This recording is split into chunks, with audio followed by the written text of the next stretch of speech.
Good evening and welcome. This is In the Know, brought to you by the Racing Post and Coral, and I hope, like me, you're feeling a bit regal. Of course, it is the start of 5 red-hot Royal Days at Ascot, and we'll be with you every evening beforehand to preview them. So, will you be here with us? I sure hope so. A few of you already are. Right now, this is live and interactive, so get on that YouTube stream, get in that chat box, and let us know what you think, you feel, and you fancy ahead of day one. Just the average of 16 runners a race on day one. It's going to be pretty hard to pick a winner, but luckily, given the prices, we might not have to find too many to turn a profit. It's a fascinating day as well. Of course, an English Guineas winner, an Irish Guineas winner, and a French Guineas winner walk into a bar, and all hell breaks loose. It could be an absolutely cracking feature race tomorrow. We've also got 3 Royal Ascot 2-year-olds coming back for a crack at the older horses in the big sprint. And of course, millions of pounds worth of bloodstock and breeze-ups in the Coventry, and a wide open Queen Anne as well. And if you're more of a jumps persuasion, there's also 2 well-fancied Willie Mullins horses you could double up as well. Quite simply, something for everyone. But as ever, we're going to have a red-hot panel, and we're going to have a red-hot week as well. The weather certainly looks pretty good. I know a few people were dabbling in the anti-post markets, praying for thunderstorms. It certainly hasn't worked out that way.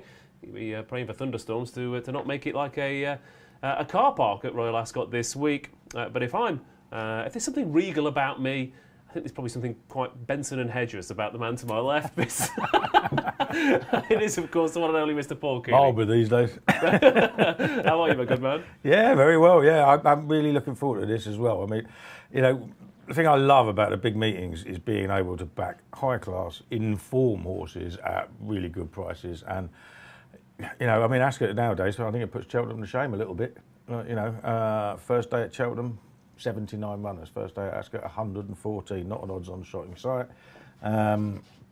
One hot favourite, but just one horse shorter than 3 to 1 all day. It's my type of racing. I love it. It is, and we'll have extra places and big pool bets and whatnot as well. Like I said, I mean, you pick one winner tomorrow, and you'd be unlucky if it's not double figures, and you'd turn a nice profit. Yeah, absolutely. Yeah, I mean, I've gone for quite a few at decent prices. Yeah, I would be flabbergasted if you hadn't, mate. Quite frankly. And of course, Sprint King Tom Segal is sat at home. You didn't get your crown in the post, Tom. I see. No crown for me. For me, Ross, you're wearing my crown. Look at it. No. Lovely. Look. Although, admittedly, that your hair is forming a natural crown at the moment, I feel. Yeah, short, isn't it? Short, isn't it? But there we go. Just come back from a run, so was sort of a bit sweaty, to be truth. No, fair enough. Well, it's all hotting up, mate. Yeah, like I said, we've got genuine, proper fast ground at Royal Ascot. No rain, touch wood, in sight so far for this week. Could it be? I mean, obviously we're going to have jockey decisions and draw biases, but we could get a clean shot at this. Hopefully, yeah. I mean, I wrote my weekender piece about that. I mean, the point about draw biases and paces and stuff is that you just forget them. Just forget them. Everyone just forget. Unless that's your thing, unless you're a draw and a pace tipster, that's fine. Stick with it. But if you don't, just back the one you think's the best, because it's so frustrating when you're on the wrong side, or you do something, or the pace goes one side, whatever. Forget all that nonsense. Back the horse that you think can run the fastest. Stick with it. You'll be fine. Absolutely. Well, we'll find out what you think the best horses are in those races. Still waiting, Simon Clare, though, for that beaten by a horse on the other side concession. It's right there for yours for the taking. It's wide open, and quite. To be fair, you probably give a lot of money back on a week like this. Yeah, and then they split into 3 groups. There's a debate over whether on the far side or on the near side. I mean, you're right. I think I'm with Tom. I must admit, trying to work it out and second guess it is difficult. It's hard, I suppose, as you go through the week and you start to believe there's a bias based on what you've seen to sort of factor it out of your mind, I suppose. But there have been years where then suddenly it's split the other way when you get to the Saturday. So yeah, I think his advice is sound, but we're not going to do that concession. No, fair enough. Okay. Well, what are you going to give us then for day one? Right, a couple of sort of through the show concessions. Queen Anne has been 6. Queen Anne 6 favourites of one in the last 10 years. Sharon or Factor Cheval. They're both challenging for favouritism, so you can back them both at 6-4. It works out about even money if you were to back them at current prices. So 6-4 for the duration of the show, £10 max bet. And then Notable Speech in the St James's Palace. Obviously, it's trading, I think, at about 11-8, is it? I think, but we're offering 3-1 to win by over 1.5 lengths. So it's even money, in the main market. So if you want to back Notable Speech at 3-1, it's got to win by over 1.5 lengths. That's from 5-2. Again, that's £10 max bet. And there have been 4 times in the last 10 years and 2 in the last 3 where the winner of the St James's Palace has won by over 1.5 lengths. So it does happen more often than you think. And Notable Speech is obviously a very short price favourite. Yeah, absolutely. Notable Speech then to potentially frank the form with old rival ROSALLION. We'll get stuck into tomorrow. Good evening to everyone watching on the chat as well, talking on the chat and watching on the screen, I imagine. Frizzy Red, Jonathan Sherritt, a lot of our old friends off-world, Lee Richardson, and former colleague of mine, Ricky Bell. Good evening to you. And also Tommy Daniels, who says people who say National Hunt Racing is better than flat can get in the bin. Fair enough. You are here with the right show. Anyway, my big head's starting to itch with this on, so let's take that off there. You need to earn this week. I'll send you one, Tom, if you come out on top by the end of the week. But just going to confirm with my producers, there are no ads at the top of the show. There is. Oh, lovely stuff. I thought you said you put 2 in at the end and not at the start. But hey, I obviously wasn't listening to you. Here's an ad.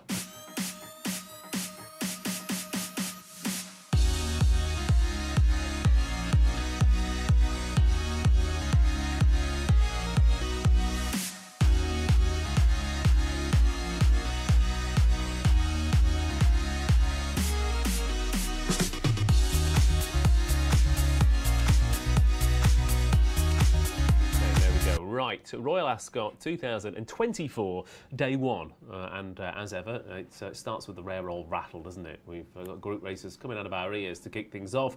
And we start off with a Group 1 over the mile. It is, of course, the Queen Anne. To call this year's renewal wide open would be a slight understatement, I feel. Factor Cheval is 3-1, Sharon 100-30. Big Rock 11-2, Audience 13-2, Maljoum 9s, Delaley is 14s with Docklands. Royal Scotsman is 16-1, and then we've got the likes of Poker Face, High Royal, Witch Hunter, Flight Plan, Brave Emperor, and Cairo in the mix as well. So a fairly big field for this. 14 of them lining up. No obvious standout. We do have a trio of Group 1 winners, of course, and we have plenty of Ascot form on offer. We've got French raiders, we've got that Lockinge form represented, and of course we've got the unluckiest horse in flat racing history, or at least that's what I will say going to my grave, in the shape of Maljoum. But there's loads going on here, Paul Kealy, but I both love and hate this race because it's always a cracker, but it never makes sense to me when I'm watching it. I almost feel like the jockeys are almost feeling the place out first race. Yeah, it could be a little bit like that. I mean, there's obviously going to be plenty of pace in this one. We know that already because we've got Big Rock and Audience in there for a start. And who knows what Royal Scotsman's going to do this time. Mm-hmm. I'd be surprised if he takes them on, to be honest. But you know what I mean. So there's going to be plenty of pace in the race. I mean, my issue is Sharon's never run on good to firm ground. Trainer says we'd like it to be a little bit softer at least. Factor Cheval was a soft ground horse until winning in Dubai. Now. It was a good performance in Dubai, and you could easily make him favourite on the strength of that. But I like to see Dubai form stood up before going in again. Sometimes I just don't trust it all the time. Yeah, fair. So as he comes straight from there, I'm just not convinced. Big Rock, of course, you say there's no standout. On official figures, he's at least £7 better than all the others. But on soft ground. On soft ground, again, he's on fast ground. He's got a trainer who just doesn't train very many winners now, rather than his previous trainer. We don't know whether Audience was a complete flash in the pan. You do get these flash in the pan Group 1 winners because Accidental Agent won this race a few years ago. That's what, and when you get a big field in a race like this and it's open and you know you're going to get pace, I just fancy looking at handicappers with straight course form at Ascot. And I was on Witch Hunter a few weeks ago. Sort of disappointed me the way he ran at Haydock last time. I do expect him to do better back on a straight track. But when you look at Dockler's course form, I mean, I just think there's 4 places available. You can back him each way at 16-1. I think he's a cracking price. Yeah. He's won on any ground. He won the He won the Britannia last year. He might have won it only half a length, but the runner-up, New Endeavour, who was on the other side, they both won each side by a mile. He was 6 lengths clear of his lot. And New Endeavour's just been touched off in the Group 1 Doomben Cup last month in Australia. That said, I like to see the Doomben Cups form stood up. You know Yeah, what I mean? absolutely, yeah. Absolutely. Very good. Very good. He was third in the Balmoral, the only horse that could get anywhere near them off the front on a day when nothing was coming off the back. So that was a big run. And he should have won. I thought he should have won that listed race. He just didn't. Well, he should have done, but he didn't really want to be in front, did he? No, well, that's you know what I mean. Exactly, he made the running, so he's going to get the race run to suit. Yes, he's the lowest rated horse in the race, but he's back on the fast ground. I know he's won on soft, but he's back on really fast ground that looked to suit him so very well in the Britannia last year, and I just think he's worth a chance in each way. So he was the one for me at 16-1. Yeah, he might be the lowest horse in the race, but he's a pound higher than last year's winner of 108. Exactly, and what was audience in the lock-ins going into lock-ins? Was he 112, 111, something 114. Like so was so you can improve. Yeah, you can easily improve, especially when the others aren't suggesting that they're absolute superstars.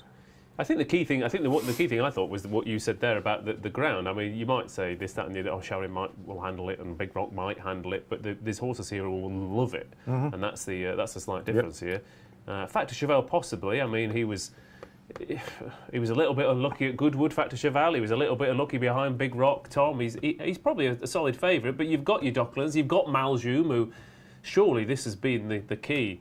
Or the angle this season, get a run under his belt. An audience, I mean, it might have been a flash in the pan, but 7 furlongs to a mile on good or firmer, second first duck egg, and that duck egg was here in the Jersey, but he was stuck right down the middle of the track and had no chance. So, it's open stuff. What was on top of your shortlist? No one's even mentioned him. Dolaley is the one I like in this. The French horse that no one seems to think is any good. But I do. I think he's been crying out for a mile on fast ground. He's never had it in his life. He's on the all-weather at the start of the season. He was beating a horse called Junko, who's won 2 Grade 1s. He beat him by 6 lengths in a rocket time. I think he's going to love a straight track, fast ground mile. And I think he's going to love coming off a strong pace too. Last time he ran in the Disbahan, was it? Or one of those races, one of those Group 1s anyway. And if you'd stopped the race a furlong out, he was the winner. He got hampered turning for home. The jockey was looking around like he'd been struck into. He went to the front. It was a mile. It was 10 furlongs on heavy ground. He hates it.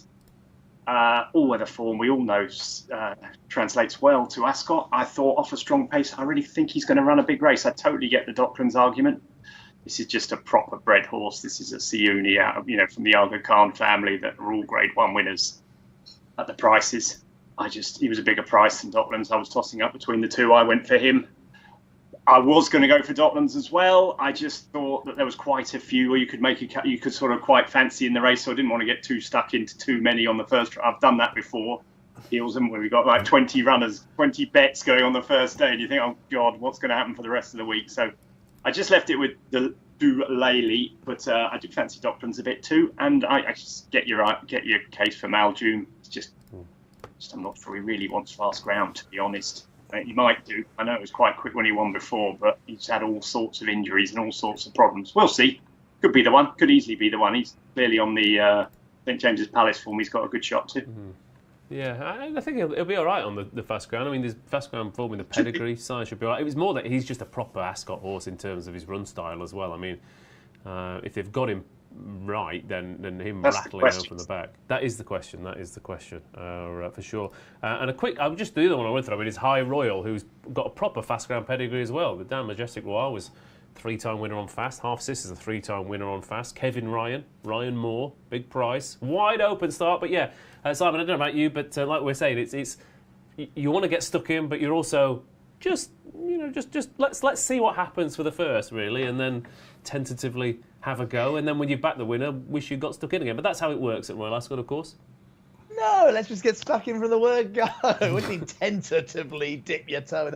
I mean, look, it is fantastic having this good to firm ground, isn't it? After all the rain we've had and the soft ground, good to soft ground, heavy ground, That definitely sort of puts the cat amongst the pigeons a bit. We're paying 4 places. It's a wide open Group 1. I don't think it's the best Queen Anne, 3-1 the field. There have been 6 favourites in 10 years, but 3 of those were odds on. So I think this is more open than normal and maybe not quite to the level. But Big Rock's racing, but he was so disappointing at Newbury and it has changed stables. I think it just means you can make cases for loads, which of course you are all doing.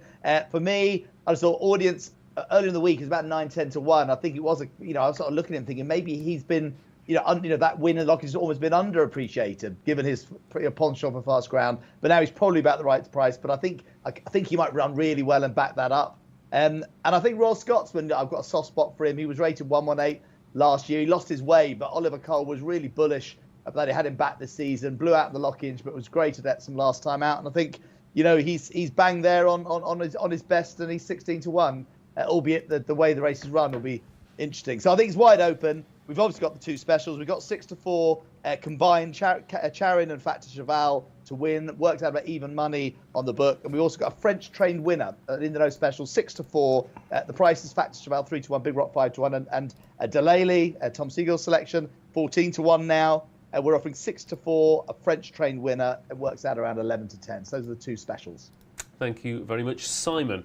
Shout outs from where is he? From Dan Lenton, who apparently saw you at the Liam Gallagher gig last week. So apparently so. I was at the Liam Gallagher gig, yeah. There you go. Shout out. Doing a lot of Oasis numbers, definitely maybe celebrating 30 Hold years. on a minute. We've got the wrong job here. You were at the Liam Gallagher gig. You were at the England match yesterday. You're at the next England match, and you're at the following England match. What's going on, Si? You got a bonus or something? Well, that's a holiday, to be fair. I'd love to say it's all the glamour of work. But no, I have to get out and about and network and entertain people at live events. Holding ex-Oasis members. Look, yeah, maybe like Liam Gallagher. I'm sure you drummed up loads of business at the Liam Gallagher gig. Yeah. Maybe you're right. Maybe you're right, Tom. Maybe you are in the wrong job. Maybe you should be getting out and about and entertaining people. I wonder how that would go. What else have we got? Maljoon for Tom Leach. Anything else? Big Rock for Ricky Bell. And Off-Worlders back to Factor Cheval at 4-1. Right, the Coventry 2024 then has got 23 runners. And again, it looks a bit of a cracker this year. Coward of the County is 4-1 favourite. Camille Pizarro 11-2. Andesite 6s. Catalyze 11s. Yamo Be There is 11-1. Francisco's Peace at 12s with the Actor and Al Qudra.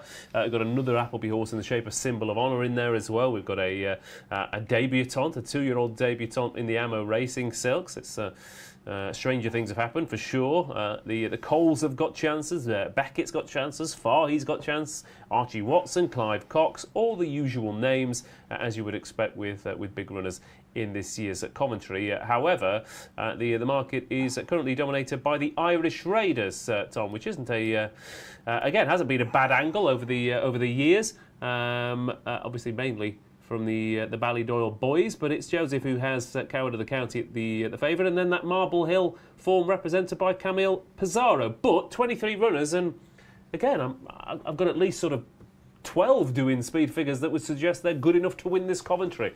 Did you think it was a tough one too? Absolutely, and just to really annoy you even more further, Ross, Belgium have had another goal disallowed, so you're both teams to score bet is out the window. Unlucky, son. I mean, it's yes. Thanks, mate. I appreciate that. Really. Let me go. Was it Lukaku by any chance? Probably. It was, funnily enough. It was. Yeah. Good. The Filippo Inzaghi of 2024. Stand on side, mate. Anyway, what were you saying about Coventry? I do. I totally agree with you. I think it's a really cracking race. I think there's loads in there you can make a case for. Coward of the County is probably the best piece of form, beating Whistle Jacket in that race.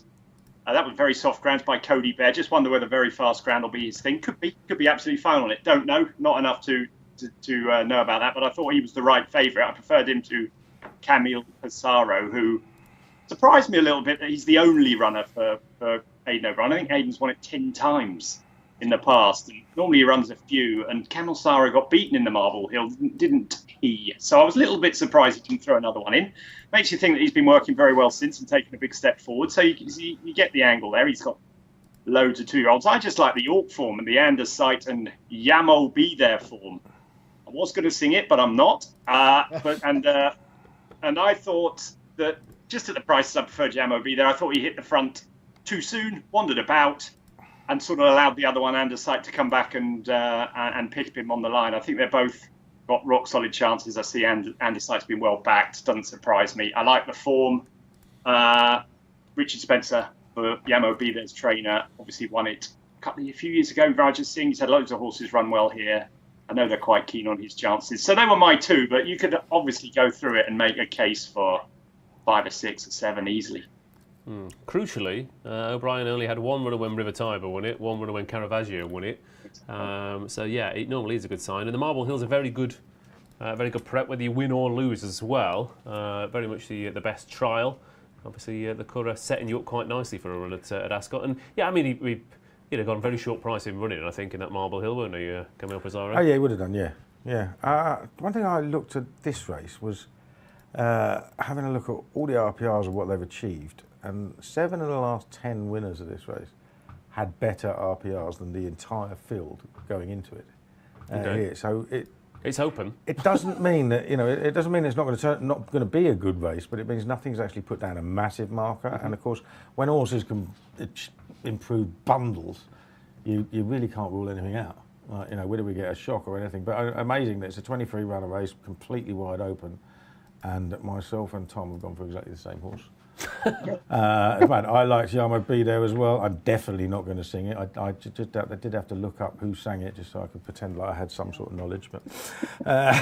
But yeah, I mean, I just love the way he went through that middle section of the race at York, because he just made that ground so easily and breezed up to and past Andesite, and then as soon as he hit the front, he had no idea what he was doing.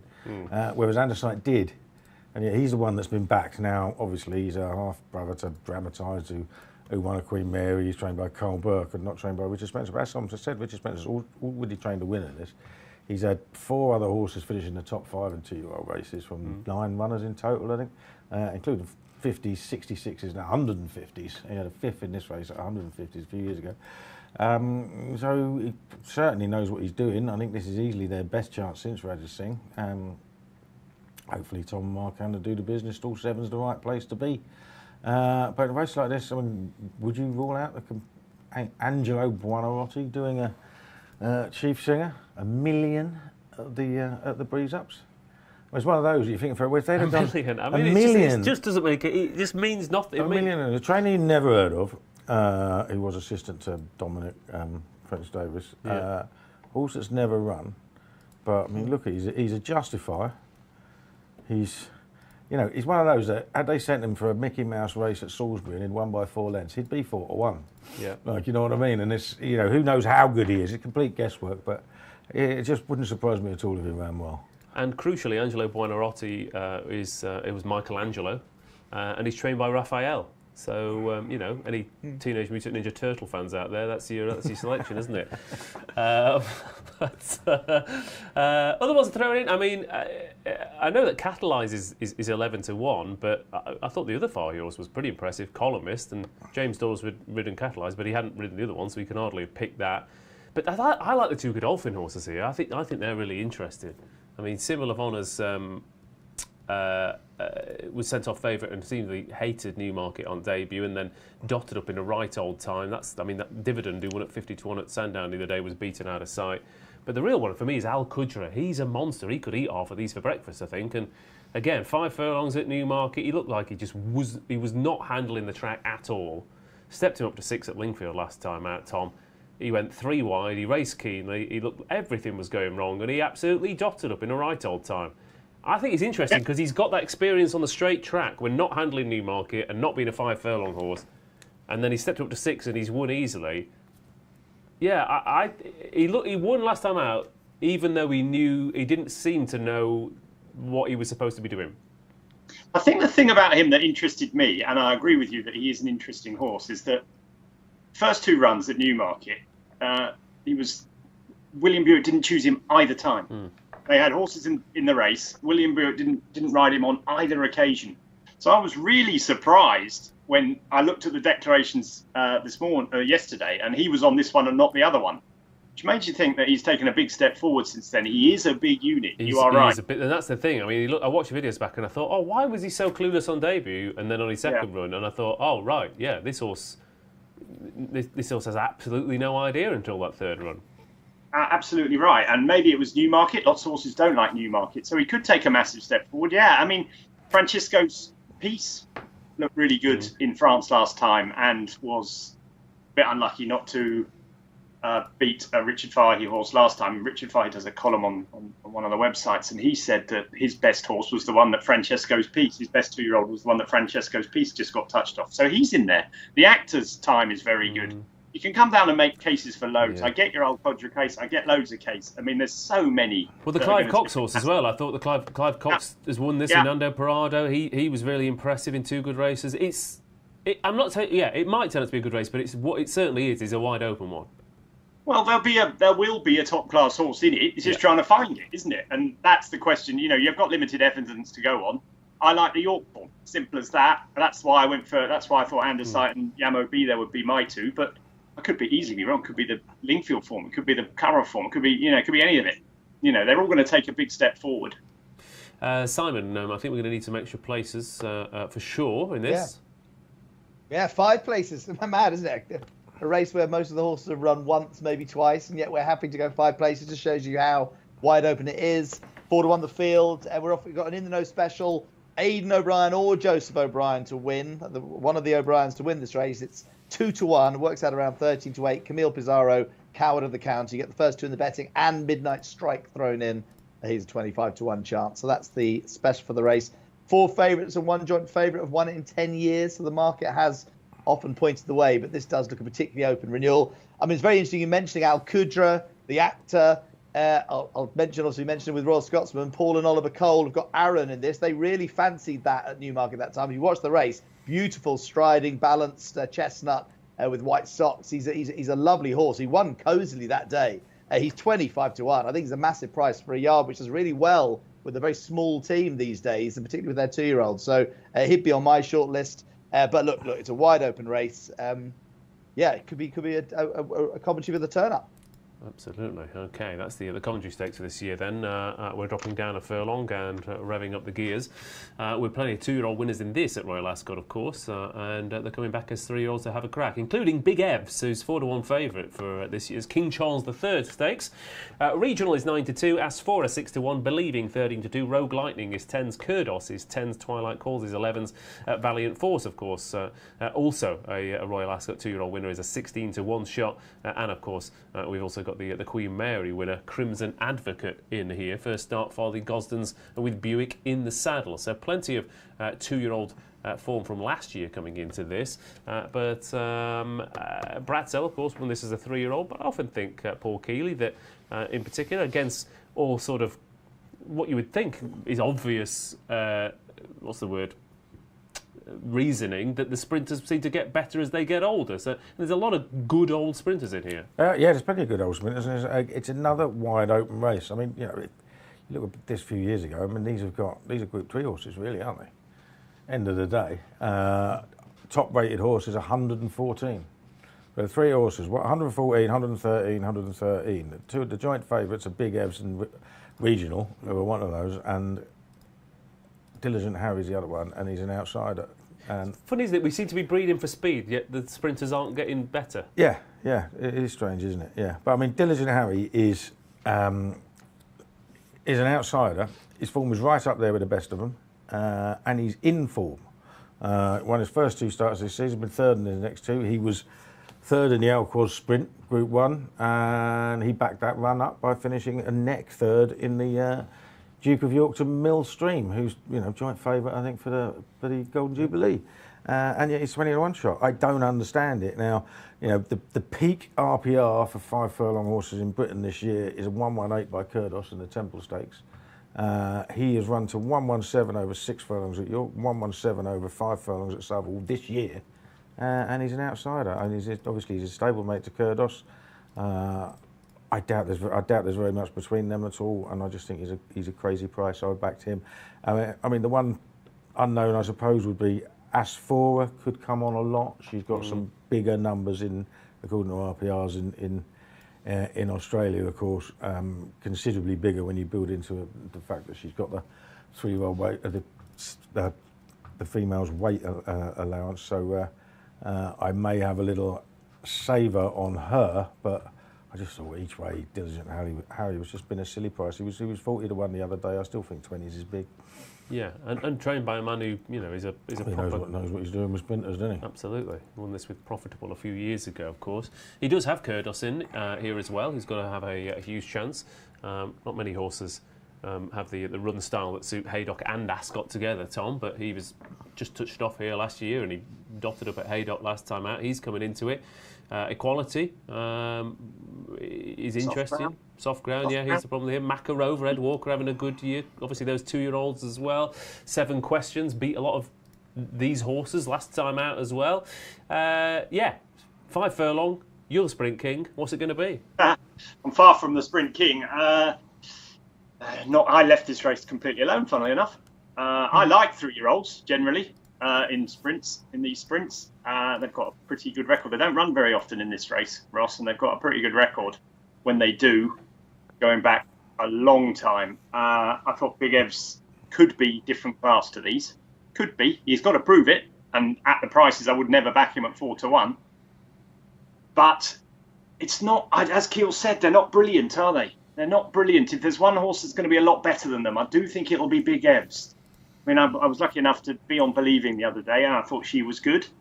I'm not sure. Is she in stall 1? I was a bit worried about where she was drawn. I thought Rogue Lightning, they're just a bit meh, I would describe them as. I don't have a strong feeling about any of them. I get Keely's is Diligent Harry. I was on him at York the other day. Thought he was a bit unlucky not to win. Really, sort of went at it a bit earlier than the 2 that came and did him on the line. He could easily be one. I like Kurdos too for Clive Cox.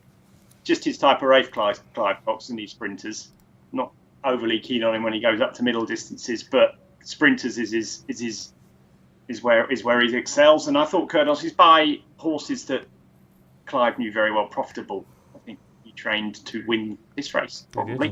He did. And I think Kurdos is just getting better. And I think the key to it is he really wants fast ground. I thought he did well to win at Haydock last time because I've never had him down as liking soft ground. I backed him in the Abbey last year and he never really went a yard. But I think the fast ground might be the key for him.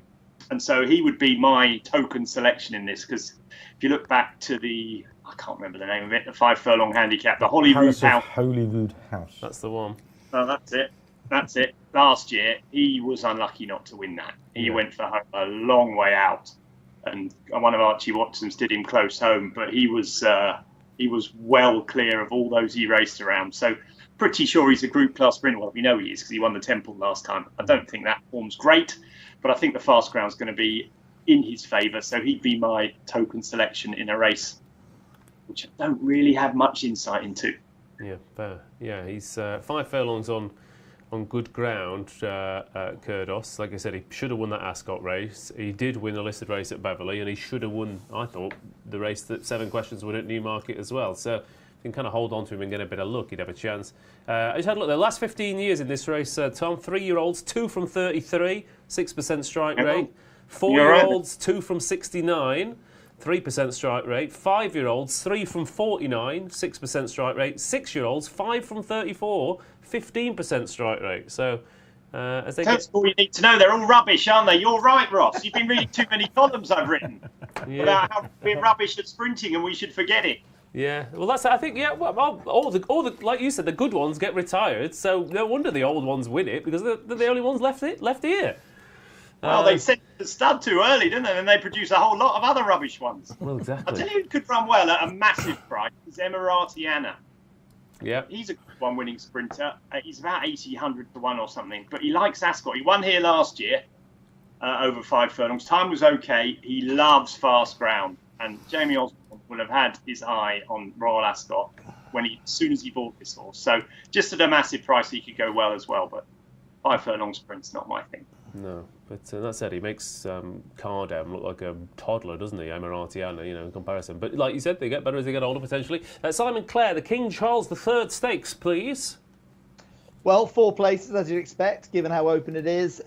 Listen, I'm a massive Big Evs fan. We were lucky enough to follow Big Evs on his journey to America last year, both filming before at McCaffrey's Yard and then over in California. And I think, they think he could, they think he's a star. He won that race really well. There were some very good horses in the field. Obviously, the other 2-year-old winners, Valiant Force and Crimson Advocate, were behind him. He's all speed. He loves good firm ground. And if there is a star in the race, it's him. I think, I think he could be the next big thing. I think 4-1's a good price. I think it's a very average crop overall, is it, in terms of looking at the field? There's no stars in there. It'd be Mick Appleby's first ever Group 1 winner in in Britain. Which would be significant, and obviously a Royal Ascot winner for him, so I'll be cheering on for that. And I actually think Valiant Force and Crimson Advocate on this ground could run big races. They've got obviously great form at the track as well. Quite interesting, Crimson Advocate running now for John and Thady Gosden. So yeah, I'm all over Big Evs. I think he's got a great chance, and I think 4-1's a very fair price. I think he's going to win. Okay, Big Evs then is a 4-1 shot. Diligent Harry says Frizzy Red. Believing Travel Like a Dream last time out, says Tommy Daniels. Big Evs says Off-World is 1-1-1-1-1-1-1-1-1-1. And that is true. They all come to an end eventually. Well, not all of them. Twilight calls, we love this ground. Big chance in what is a shocking Group 1, says Jive Turkey. And Glenn Carragher thinks that Big Evs to finish in the frame and even money is a right old bet. Okay. Yeah, I like Twilight calls as well. Yeah, he's an old... Well, I just thought Myanmar took his time to actually ask him after he missed the kick at Newmarket last time. Now, he does miss the kick but they're going to go really hard this time, and that will suit him. And he's an Ascot horse as well. Yeah, exactly. And he's got his ground. Right. Okay. On then to the St James's Palace Stakes. Just the 8 runners. Here for this feature of day one. Notable speech 11 to 10, Rosallion 100 to 30, Henry Longfellow 9 to 2, Metropolitan 16s, Al Yanabi 16s, Darlinghurst 18s, Al Mackham is 22s, and Questionable 28 to 1. But again, even the outsider is a fast ground Juvenile Breeders' Cup winner in the shape of Unquestionable at 28 to 1. And the favourite here is Notable Speech, who's 4 from 4. We didn't even know this horse existed when the majority of these were winning their 2-year-old races to set them up for a classic season. He's dotted up 3 times at Kempton, and then he went to Newmarket in the Guineas, and he dotted up there as well, Tom Segal. So, yeah, again, it's all well and good having those 2-year-old trials, but Charlie Appleby says, yeah, I'm going to wait till January at Kempton to unleash mine. He's up against Rosallion again, who obviously was a winner in Ireland last time out. And you've got that French Guineas form as well. Yeah, brilliant race, isn't it? You're not missing anyone, I don't think. I love Rosallion here. I think he'll turn the tables. I think when he was 9 to 2 and 4 to 1, I thought it was a really good bet. I still think he's a pretty good bet at 100 to 30. I think he'll turn the tables. I think he's the best horse in the race. I think the point about the Guineas was that Notable Speech had 3 runs since January. He was perfectly prepped for that. I'm not sure Rosallion was. I think he probably needed the run. I thought he was really good in Ireland last time. Really, really hard to win at the Curragh. Held up like he was, off the pace, up the outside. Very, very few good horses do it in Group 1 races. He did it.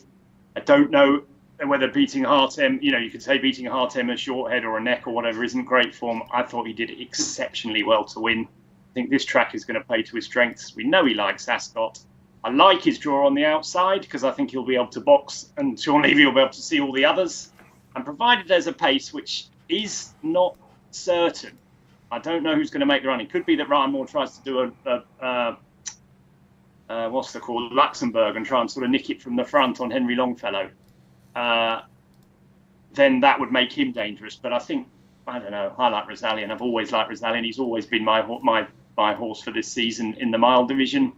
And I'm not going to give up on him now. I think he can win this. I really do. I think he'll love Ascot. I think he'll love the way the race is run. I was really impressed with him last time. I think he's improving.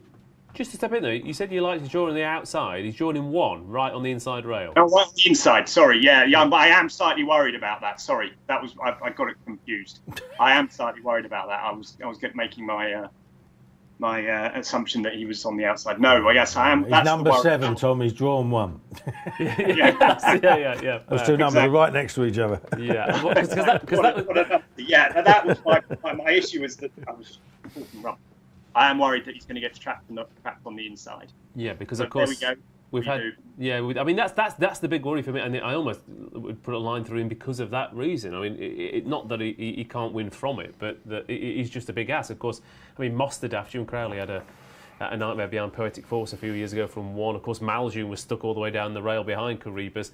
I know there's only 8 runners, but it's got trouble written all over it, though, isn't it? Yeah, I mean, this is the problem. This is why I couldn't back the front 2 purely from that. I mean, they might turn out to be easily the best 2 horses in the race, but they both hold up horses in a race in which there's no guaranteed pace, and you've got to think that, okay, he might not go right forward, Ryan Moore. I mean, there's got to be half a chance that unquestionable. I know he's a very good horse in his own right, but there's got to be half a chance that he makes the running. And Ryan Moore sits off him on Henry Longfellow. Now, I've watched that Irish Guineas about 8 times because I was getting really excited with the idea that River Tiber would come here and I would back him to beat Rosalia next time, because he got a nice, kind, considerate return against race-fit horses, and he was only beaten a length and a bit. And I think he got 3 cracks with the whip. Rosalia had 6, Hartem had 7. And I thought to myself, he'll turn the tables next time, but he's going for the Jersey apparently, and he's going for the Jersey because they think Henry Longfellow's better. So that'll do for me, I think. It wouldn't be a strong opinion by any stretch of the imagination, but he was unbeaten until that mess of a race in France. I think we could just write that one straight off. It wouldn't surprise me if Darlinghurst ran well at a price. Well, that's your pace angle, isn't it? Yeah, well, it could be. Yeah, it could be. But you never know with these French ones because they go so slow because nobody wants to make the pace. Like, you know what I mean? So if something else decides to, that probably could sit in. But he beat subsequent French Derby runner pretty easy last time, first look. So, I mean, we've got, end of the day, this is an 8-runner race with 3 Guineas winners and an 11 to 10 favourite. I think it might be a little bit deeper than that. Yeah, we'll have to wait and see. But Henry Longfellow, but not confident. Okay, I mean, proper Ascot family as well, Henry Longfellow, isn't it? The breeding is... it's sensational, isn't it? Obviously, but... It's the best bred horse running at the meeting this week, without a shadow of a doubt. Dubai be out of mind it without, It ain't bad at all. I just quickly mention as well, I'll say I'm going to mention it. I'll mention it and hand it over to you, Simon, because of course Jim Crowley rides Alionabi and has a chance to put that Mostadaf memory from a few years ago behind him. Alionabi, to be fair to him, stopped in his run behind ROSALLION, beaten by City of Troy at Newmarket, wrong part of the track in the Guineas last time out. He's not had much luck. No, and Jim's very confident of a big run. I mean, he's respecting the fact it's a strong field. He said, but despite the strong opposition, I really do think my fellow has a great chance. I think we'll see a different horse to Newmarket. He's come forward hugely from that Guineas run. They went very fast and it turned into a war of attrition, and my horse just got found out as it was for his first run of the season. His second to City of Troy in last year's Dewhurst race, a top-class run, and he's very excited. It's a very exciting, first rider of the week for Jim. So I think he's, at the prices, if I backed him at the Guineas, I'm going to give him another chance each way. Albeit, I think this is a super strong race, and obviously you've got the Guineas winner and the Guineas second, first and second favourite. But yes, a 14-1. I think he may be worth a few quid each way. We have got a special on notable and Groundhog Day special, notable speech, and ROSALLION to finish first and second in either order. So even if ROSALLION turns the tables, it's 2-1. The exacta there from 7 to 4, and obviously we've got that 3-1 notable speech to win by over 1.5 lengths. If you fancy backing him at a bigger price than the current 11 to 10, but obviously he's got to do that, and that has been done 4 times in the last 10 years by the winner. So those are the 2 specials. But yeah, I'll side with the Coral Ambassador, who could each way on Alionabi. Okay, thank you, Simon. And yeah, the Groundhog Day special. In the chat, Ned Ryerson, all over that, he says. Niche reference again. Very good. Ned Ryerson. How do you remember that? How can you possibly remember that? Because the actor's name was Stephen Tobolowsky. He's a proper character actor. I listened to a podcast recently where he was talking about all the good films he's been in, but everyone's like, "Hey, that guy." Plus, Groundhog Day. Come on, it's an absolute classic. Far too much time on your hands. Too much time. Can't you just go for a walk or ride a bike? Don't listen to these nutty podcasts. Well, I go for a walk whilst listening to a podcast, Tom. God. What do you do? What do you do? Wander around listening to the world? Well, you've gone mad. You've gone absolutely mad.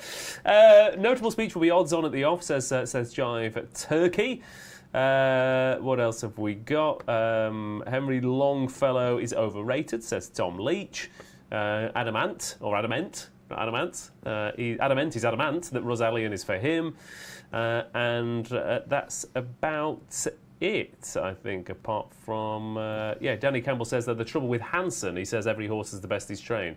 Presume you mean Richard Hannon and not the singers of Mbop. Right, 3 more races at Ascot Day 1 then. As we crack on with the Royal Meeting. 2.5 miles, very different proposition here for the Ascot Stakes. 20 of them lining up here. And it is Zandabad, who's 3-1 favourite. My Leica is 5-1. Pied Piper 15-2. And then 10-1 bar those, including Divine Comedy. Who will be finishing like a bus, National Express, make your own jokes. 12-1 a bigger the rest. But Irish Raiders here, and again, Keels, it's a funny one, this, because you look at a 20-runner handicap, you think, oh, I'll get stuck into this, and then some novice hurdler comes and bolts up. Yeah, but does it? Normally. I don't know, you tell me. Yeah, That's Irish, what I always kind of put a Irish line Raiders through it. dominate the market every year. They haven't won it since when? 2018? Yeah, fair. I don't know. Last 5 winners trained in Britain. Alan King, Ian Williams twice, Andrew Baldwin, Nicky Henderson. Yeah, you do get hurdlers win it, obviously. I'm hoping a hurdler can win it. The horse that finished 3rd in the race last year, Tritonic. Again, Ascot horse. 5 runs in his life at Ascot. The only bad one was on absolutely bottomless ground at the Royal Meeting. Otherwise, he's finished 2nd and 3rd in it. He's won both his hurdle races there, including a Grade 3 handicap.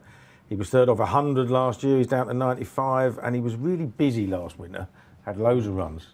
But his ground was so soft all year. They pulled stumps on a chase campaign after 2 runs, and they just livened him up for the flat, basically. They've left him alone for the flat. They've come back. He had a couple of reasonable runs on the all-weather. And I just think he's been absolutely aimed at this race ever since now. I know plenty of horses will have done. But he's a double-figure price for Alan King, who's had 3 winners, 3 seconds and a 3rd for his last 14 runners at Royal Ascot. That's as good a record as anybody there. So I just think he's got a massive chance. He'll just be in the frame. You can get 5 places, can't you? Get more than that in places. Just think he's just a knock in each way bet. I wouldn't have him in double figures myself. You can make cases for loads. I think Zandabad's been smashed off the balls, very eye-catching at Chester. The Willie Mullins thing is one of those. He always turns up with horses here that run really well, and I think you couldn't possibly back that if it was trained by anybody else. Yeah, like, you know what I mean. He got beat in a Mickey Mouse maiden hurdle last time. The 5 and 3rd was rated something like 112. Like, you know what I mean. He's rating, got a 98 rating on the flat.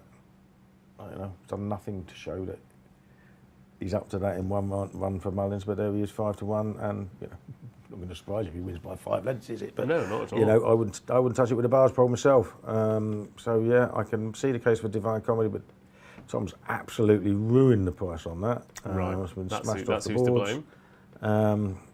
Yeah, and I was half interested in Kyle of Lacalche because I think he's improving, but I'm pretty sure they really wanted to run him in the Copper Horse because he was entered for both, and he was obviously second reserved, hasn't got into that.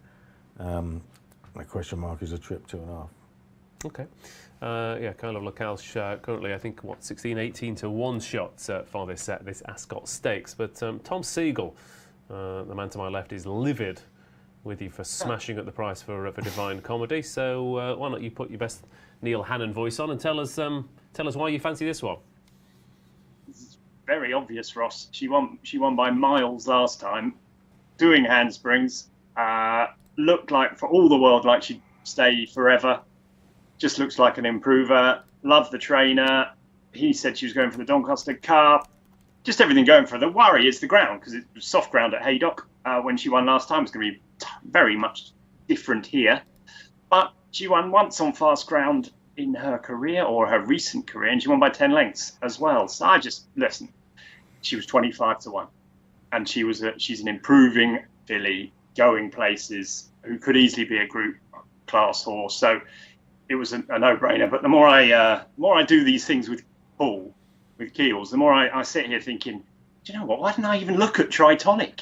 Do you know what I mean? Do you know what I mean? It's one of those that you see. I've been on Tritonic 40,000 times in my career, and so you sort of put a line through him, and then you get Paul's case for him, and you sort of think, why wasn't I on him? Of course he's going to run well. It's Ascot. He's well handicapped. It's good ground. He always does. So I get that case entirely. I see where he's from on that entirely. It's one of those that I've had such a history with that I didn't even spend as enough time on him as I should. But I like Dave Vine Collar. The other one I'd throw in is Nusret, just simply because I'm a big fan of Golden Horn. So I think they stay really well. He's got Gregory coming up in the Gold Cup. I think he might love stepping up in trip. He's a Grade 1 hurdler. Was he third in the Aintree hurdle? Mm-hmm. Juvenile hurdle? Fourth in the Punchestown one. So he's got loads of good back form. I think he loves fast ground. I think that's the key to him. He's hardly ever had it in his life because he's obviously mainly a hurdler. Joseph O'Brien, Dylan Brown McGonigal, nice draw. If he stays the trip, that is the doubt. Thought he could go well, but I want to change to Tritonic. All right, fair enough. Paul Kealy's made such a good case. He's convinced Tom Segal that Tritonic's going to win. I was absolutely convinced. I just clicked on Tritonic. I could have sworn he's won a Lanzarote or something in his time, Simon. I'm sure there was going to be a Coral Handicap hurdle angle in there somewhere. But he's an old favourite. Any other old favourites in here? I think Pied Piper of the Irish front three. I thought he's the most solid. You know, he's 156 rate over hurdles. Been running Group 1 company, Grade 1 company most of the time. Placed in 2 county hurdles and a Triumph hurdle. Always runs a race. Second in a Cesarewitch. Will act on the ground. Jamie Spencer riding as well as he's done for a long time. He's in the play. I thought he's the most solid front three. I mean, Zandabad's a 116 rated handicap hurdler versus Pied Piper. I know he's a lot better on the flat. And he's been very, very well back, that's for sure. But I think he's the one. Quite interesting, 2 favourites in 10 years, but actually, bar 166-1 winner, all the other price winners in the last 10 years have been sort of 6-1 to 16-1. So it is a race where he does tend to come from that kind of front end of the market. Saying that, Law of the Sea was placed last year, fourth last year. Jim Crowley rides today. He's ridden him a couple of times. Didn't ride him at Ascot last time out, but he loves this better ground. Didn't like the soft ground last time at Haydock behind Divine Comedy. Back at Ascot on a £3 lower mark than last year. I think he might go well at a big price. But Pied Piper is the main selection for me. But 5 places for each way backers. Nice wide open race. Okay, thank you very much, Simon. Last 2 races at Royal Ascot Day 1 then. Moving on to the Wolferton Stakes, 10 furlongs. Of course, no longer a handicap, which is a bit of a shame. It was always fun with a handicap. A bit less interesting potentially as a listed race, unless of course you go and win it. Torito 130, Isra 7-2, Botanical 9-2, Astro King 10-1, Haunted Dream is 12s, Mushtabar 16s, Check and Challenge 16s, Ancient Rome 16s, and then bigger the rest. And I'm going to we're going to have to rattle through these last 2, but I'm going to turn to Paul Kealy to my left because you quite fancy a big price in here. Yeah, I fancy another one, a big price again. I don't know if you saw that 7 o'clock at Windsor. Who's that? A little winner there. George Baker, very good. Nice to see him having a winner because he ain't had the best start of the year, is he? But Semhan's a bit of a stable stalwart, isn't he? And again, it's one of these cases of being able to back really decent horses who are in form at big prices, and he's in form. He won the Rosebery at Kempton on his return this year. That was a career best. That was a drop to 1 mile 3 furlong. He then went back up to 1 mile 4. Finished third to Middle Earth and King of Conquest. That was at Newbury. That was his best run on a left-handed track by the best part of £10, I think. Obviously, Middle Earth's a pretty decent horse. Was it one of the first for the Hardwick? Was it out? I can't remember. King of Conquest absolutely hacked up in a listed race afterwards. Semhan, yes, he hasn't run over as short as this for a long while. But he always races keenly.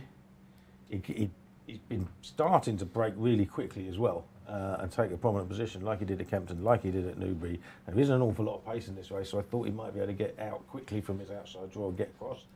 And again, he could be an Ascot horse. Now, we know he loved Kempton. That's his favourite track without a shadow of a doubt. He's got some really, really good form there. But he's had 2 runs at Ascot.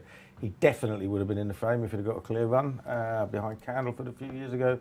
And he was third last year in the Copper Horse. And the only 2 horses to beat were Vauban, who's going to run a big race in the Gold Cup, and Absurd, who has since won an Ebor and a county hurdle. They're both rated 114 now.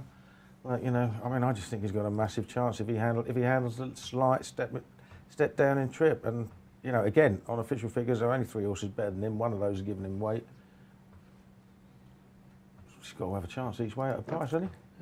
You made another bloody good case, though, haven't you? This is going to be daft. Either we're all following Keels to the. They'll all be tailed off tomorrow. Well, I mean, 25. There's no guarantees, but I just think I just see ones and think I've got to back that. That's it, Well, in this race, I mean, this race is always priced up like this, isn't it? And you've had Royal Champion at 16s, Dubai Future at 20s, Juan Elcano at 14s. You know, they go for the young, sexy horses or whatever, and then something who's been running in listed and group races for 3 years. The young, sexy horses are all in Australia now, aren't they? Yeah.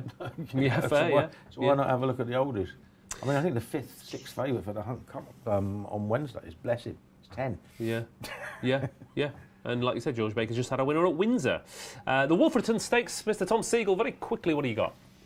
Having butchered the draw analysis for the St James's Palace, I'm going to try and get it right this time. I thought Torito was way too short from stall 2. I mean, I think over a mile you can do it. I think over 10 furlongs, it's quite hard in these Royal Ascot handicaps unless you get out and make the running to get a clear run from that draw. So I'd be worried about him. Israel's just a funny old stick, isn't he? I mean, he's got the potential to be better than these. And the passenger run in the Huxley last time is obviously very good. I know Simon will probably be telling us that Jim Crowley thinks it's his best ride of the day, so I could see him going well. I thought Astro King and Keels' horse were the two. Just simply by going through the official figures, really. They're just as good as any of the other horses that are much shorter price. I mean, Astro King's a bit shorter now than he was. But Semal actually likes Ascot, and I'm not sure Astro King does round the bend. He likes it on the straight track, but he seems to be better the other way round when he's running round the bend. So I totally get the Semhan line as well. He was definitely on my list. I copped out at the end thinking that one of the sexy ones might win it, but I could easily be wrong. Botanical's obviously got to have a chance too because he was impressive in a handicap, but he's not rated as high as the other two. So maybe play Astro King and Semhan. Okay. The Wolferton Stakes, Simon Clare. Anything of interest? Yeah, well, listen, Isra, of course, was second to Passenger, who is going to the Coral Eclipse in 2 weeks' time, as, of course, is City of Troy. And I believe most of us, if not all of us, on the panel here in the know are heading to Sandown. So if you're watching and you're not doing anything on 6th of July, get down to Sandown. We'll be playing the football at 5 o'clock, which could be England in that quarter-final after the last race. But City of Troy versus Passenger and many more. Maybe White Birch as well, I think, maybe running the Coral Eclipse. But all of that points back to Isra. Jim Crowley, our Coral Ambassador, does look to have some nice rides on day one. And he said he's a proven group performer, dropping down a grade. He's highest rated in the field, goes on quicker ground. There's nothing not to like, and I'm really looking forward to riding him. So, Isra for me. Okay, thank you very much, Simon. Last race, and a shout out to Ella, by the way, before she goes to bed. Apparently, good evening to you, Lee Richardson and Ella.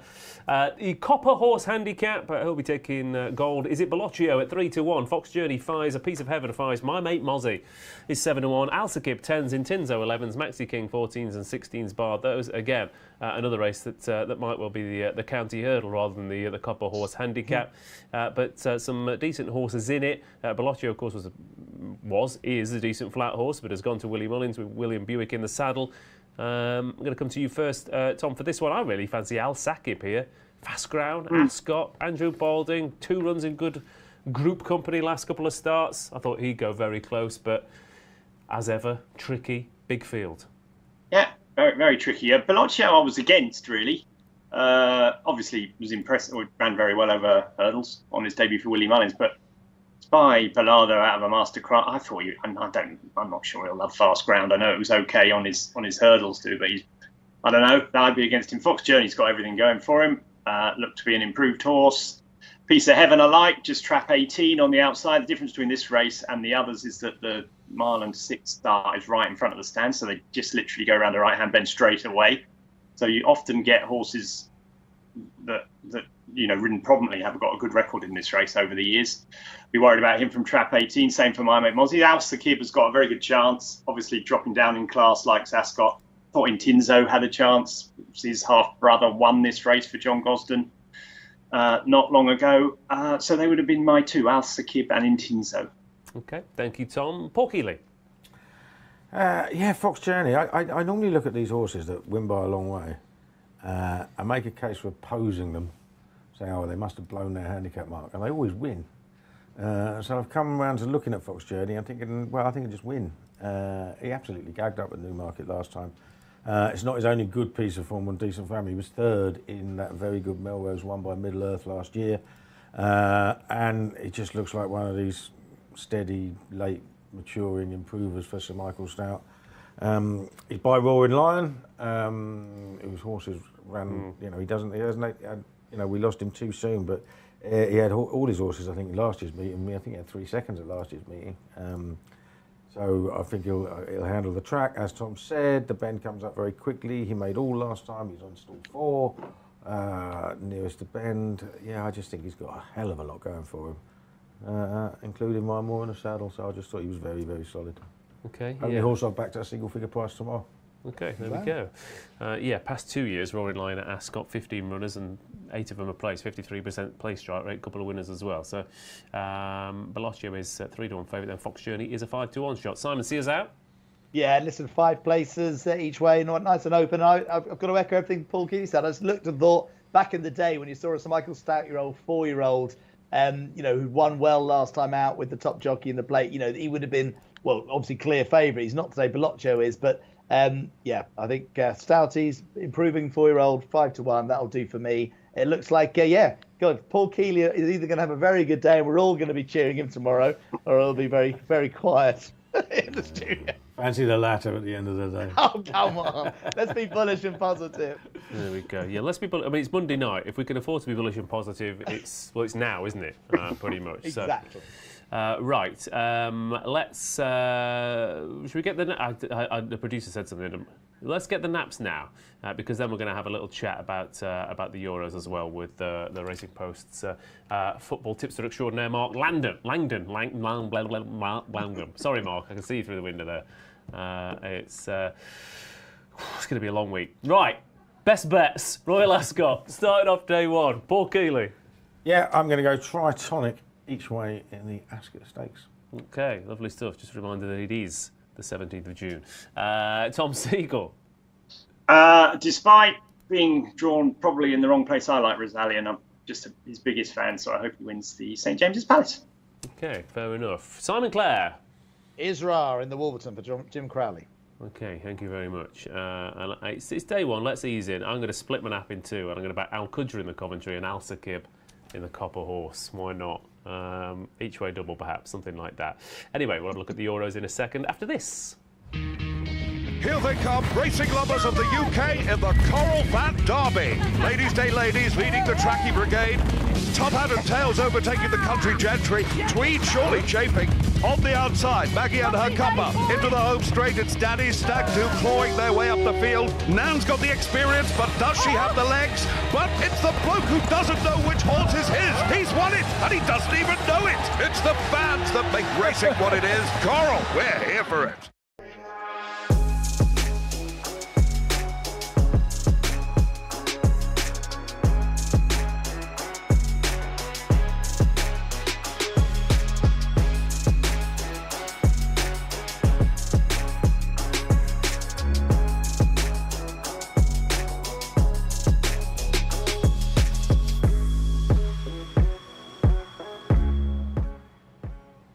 It's a right old summer of sport, isn't it? Royal Ascot, we've got tennis, we've got golf, Olympics, you name it. We've also got the European Championship, which has kicked off already.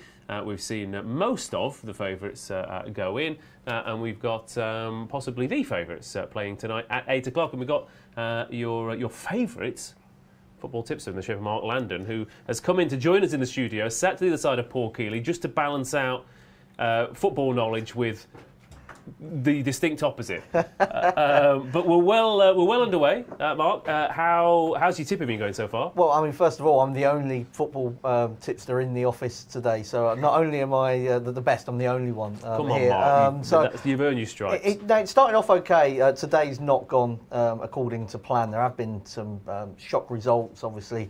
I was pretty sweet on Ukraine, and Romania absolutely hammered them earlier on. And then Slovakia have beaten Belgium. That was one where I was on goals, and unfortunately Romelu Lukaku didn't have his shooting boots on, apart from when he scored 2 goals that were then ruled out for close VAR call. So, one of those things. But I know you were on Slovakia to qualify, so well done with that. Yeah, although I've overcomplicated the the match today, thinking they might play really well, but I haven't backed them to beat Belgium. I've backed them both teams to score and on the handicap. But they got 3 points now, and in this silly event, you only have to get one, don't you, to qualify? Don't you? They could line up at the front. Here we go. Yeah, see, he said he doesn't know anything about football. There we go. Oh, no, you've got 24 teams, only 8 get knocked out after half the matches are played. What's going on? I mean, but this is modern football, isn't it? More teams, more games, more matches till we all burn out. But we've seen some cracking matches. We've seen some cracking goals. I don't think we've seen a bad goal yet, if I'm honest with you. No, it's been really good. Germany set it all off. If you're a Scotland fan, maybe it wasn't such an enjoyable opening night. But the way that they played kind of set the tone, I think, for a lot of the early teams anyway. Spain were eye-catching, I would say. Not a team that I had on my radar particularly, but the way that they played in beating Croatia 3-0 was, I think, the most impressive performance so far, because they've actually beaten the side that we know are decent. A lot of the other favourites have kind of beaten sides that probably not going to be there come the end. Italy were reasonably good. I was watching Italy thinking the first half that they were Spain. I mean, they were knocking it around like they'd completely changed their entire footballing culture. Well, I mean, Spalletti, the coach, an absolute genius. He won the league with Napoli. Is not that kind of traditional Italian old-style coach. They do want to play good football, and they did in that first half. You're absolutely right. And then England came along. It was okay for the first 30 minutes, but if you've seen any Gareth Southgate side of England sort of over the last, about 8 years now, they started off well and then progressively got worse as the match wore on, but they did win. Yeah, and there was injury doubts about Saka. Fitness about Saka, Bellingham, Kane, Stones. I mean, we ground out a 1-0 win with all them making it to the end unscathed. Yeah, I suppose it's just the price that they are in the market. I think if you're on England, you want to see them probably playing more like how Germany or Spain did. But there's still, hopefully from an England point of view, a lot of games still to come. So you don't need to peak in the first weekend. And if that Kane header goes in, then it's a comfortable 2-0 win, isn't it? It wasn't that. I didn't feel that comfortable watching it. Come on, they were rubbish. No, they were. They were rubbish. Yeah, but It was terrible. The first 30 minutes, I was 3-1 favourites for the Euros. It was scrambled past Serbia. What had 3 shots in the entire match or something? Come on, tell the truth. They were rubbish. Yeah, but but their XG was higher than Germany's. Yeah, I don't understand how that works. Well, fair enough. I don't have XGs. We're not even aiming the shot at the goal. You're more GGs, aren't you, really, than XGs? I mean, rubbish. Yeah, but from the expected goals point of view, Bellingham's header would have been worth a fair bit, because it was in a very welcoming position. So I don't think they created a lot of chances. What's really interesting is seeing those matches where you think, like you said, your Germanys and Spains have won by big margins, but in an alternate universe, could have been a little bit different. But I mean, Lukaku versus Croatia would be a.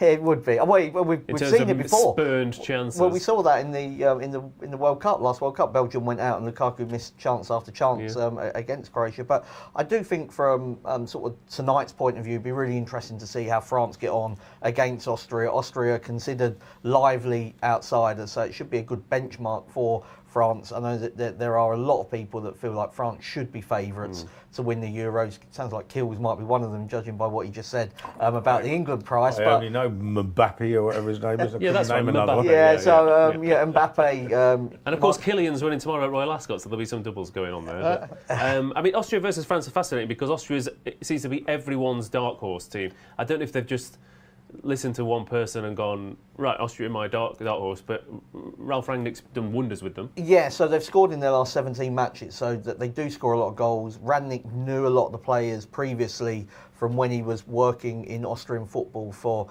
Salzburg, the Red Bull back team. So they actually already know his system and have kind of been educated in the way that he wants them to play, which is unusual in international football. It's usually 11 players that are just brought together, and kind of you hope for the best, and you hope that you've got a Kylian Mbappe in your team that can kind of win the game for you, whereas Austria are almost like a club side. Their players have either come through that Austrian system or play in the Bundesliga. Nearly all the teams in Germany play the same way. So you've got players like Sabitzer who played really well in the Champions League for Borussia Dortmund. So I can see why they're considered. I certainly fancy more as dark horses than Ukraine now, although until this morning. I mean, this is one of those things. I always think, I don't, obviously I know nothing about football, but I sort of listen and I take in what people say. In my experience of watching football over the last 30 odd years, right, the team that people talk up as being dark horses are always rubbish. Yeah. Turkey, normally. Always rubbish. Belgium. Czech Republic. I'm a Belgium. Well, you know what I mean? It just happens again and again and again. You should have seen on the ITV's Instagram before the tournament. Somebody put Germany up as a dark horse, which was a decent. Yeah, I mean, well, they're going to do better than Ukraine, but maybe they'd only watched the last two tournaments, World Cup and Euros, and thought that Germany, they're better than they've been showing. You think, oh yeah, how's your memory go back? They found the dark one there, that's for sure. Okay, so what about tonight? Because I mean, like you said, Mbappe, Dembele, Griezmann, Thuram is a frightening front line. Are we expecting goals? I am expecting goals. I mean, the tournament started off with a lot of goals. Then it sort of quietened down to more traditional sort of how you expect tournament football to be. But actually, even the games that have been low scoring, apart from the England one, there have been a lot of chances. So that Slovakia-Belgium game, for instance, could easily have finished with more goals. So I think maybe France to win and over 2.5 might be the way to go. Like I say, Austria have got sort of firepower in them, and we don't yet know how good this French side is. I mean, I suspect that they will be very good, but you always like to see them, don't you? Because who knows? I mean, there's normally one kind of blowout team, and there's been nobody out of the favourites so far that has kind of come up short. So I'm not saying it will be France, but I think it's a little tester for them to see how they're going. I expect them to win, but maybe not by an absolute wide margin like some people. Yeah, and there's also Upamecano in defence, which always terrifies me if I'm back at a clean sheet or anything. For somebody that plays for Bayern Munich in France, it feels like he shouldn't be playing for either of those two teams, but there must be a reason why. There's an air of the Harry Maguire about him, is that you're a really good defender if you'd stop making such horrific errors. But they have picked Saliba, who... I'm saying you'd be a really good defender if you weren't crap. Well, yeah, exactly, pretty much, You'd be really rich if you didn't spend all your money. But Tchouaméni's not playing in front of the defence for France either, so it's not a full-strength French team, I'd say. All right, I think... Baumgartner to score and France to win. It's a left field suggestion. Okay, well I'm on Sabe. Baumgartner. Yeah, I'm on Sabe. The lad who's German. He's German. That's a German name, isn't it? Baumgartner. Well, he's Austrian. It's not far off, is it? Yeah. Oh, he doesn't play for France then. No, he plays for Austria. No, that's why it's a left field suggestion. That's told you I do bugger all about football. He's also the lad who jumped from space. Anyway, what's your? So far for tonight, Mark, what else do you like before we go? I'm on Portugal to win the Euro, so hoping that they make a really good start. Got Czech Republic tomorrow. Hopefully, should be 3 points. I really like Bruno Fernandes and Bernardo Silva in the midfield. João Paulinho as well, that plays for Fulham. I think an underrated player. He should be playing, I think, higher than Fulham. A lot of good defenders as well. Ruben Dias and Dalot, probably one of the few players that sort of finished the season with Manchester United with any credit. João Cancelo. The young up-and-coming Pepe. Well, I thought he was going to say Cristiano Ronaldo. He's 39. Well, both, yeah. And people are saying that Ronaldo's a problem for the Portuguese team. If he's your biggest problem, you haven't got many. Yeah, fair enough. Okay, right. There we go. Thank you to Mark for joining us. Of course, Austria-France kicking off in around, 18 minutes, I think. We'll be back for more Royal Ascot fun and games tomorrow night at 6:30. So join us for then, and good luck on day one. And enjoy the match.